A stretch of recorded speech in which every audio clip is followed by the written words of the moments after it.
நல்லா வாழைப்பழம் மாதிரி பேசுறா மேம். அப்படிதான் பேசுறாங்க. அப்படியே அவங்க பேச்ச ஒரு ½ அன் ஹவர் கேட்டோன்னு வச்சுக்கோங்களேன், என்னடா வாழ்க்கை இது, எல்லாத்தையும் அப்படியே தூக்கி போட்டுட்டு போடுங்கடா டிக்கெட்டை கைலாசத்துக்கு, அங்கே போயிட்டு ஜம்முன்னு இருக்கலாம், அந்த மாதிரி தோணுது. நான்லாம் கோவிட் டைமில் யூடியூப் சேனல் ஸ்டார்ட் பண்ணப்பவே என்னோட ஃபஸ்ட்டு வீடியோ 1 லட்சத்துக்கு மேலே போனதே நித்யானந்தாவை பகிரங்கமாக எதிர்த்து பேசின வீடியோ தான். ஆனால் நானே இப்போல்லாம் அவர் பேசுகிற சில வீடியோக்களை பார்க்கும்போது என்ன அருமையான கருத்துக்களை ரொம்ப சீக்கிரமாக ரொம்ப சுவாரஸ்யமாக சூப்பராக சொல்லிட்டாரே அப்படின்னு தோணுது. நிஜமாவே அவங்க நல்ல கருத்துக்கள்லாம் நிறைய சொல்கிறாங்க தான்.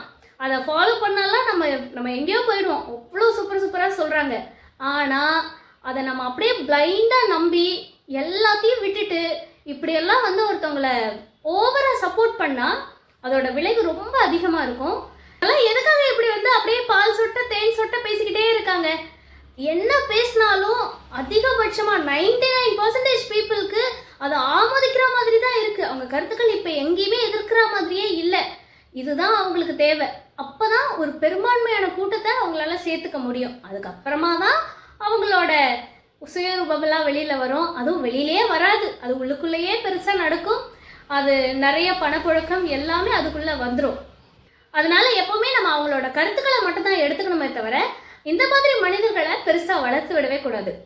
இதை நான் ஏன் இப்போ சொல்கிறேன்னா, இப்போல்லாம் கடவுள்கள் உருவாக்கப்பட்டதில்லை, உருவாக்கப்படுகிறார்கள்.